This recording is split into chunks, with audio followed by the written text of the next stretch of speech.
మాతృభూమి భారతీయులందరూ నా సహోదరులు. నేను నా దేశాన్ని ప్రేమిస్తున్నాను.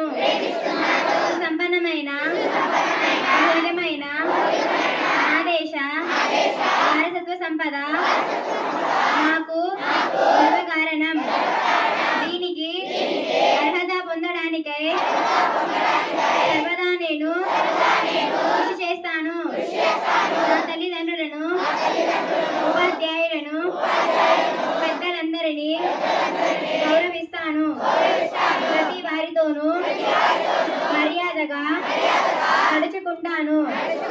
నా దేశం పట్ల, నా ప్రజల పట్ల సేవానిధితో ఉంటానని ప్రతిజ్ఞ చేస్తున్నాను. వారి శ్రేయోభివృద్ధులే ఆనందానికి మూలం.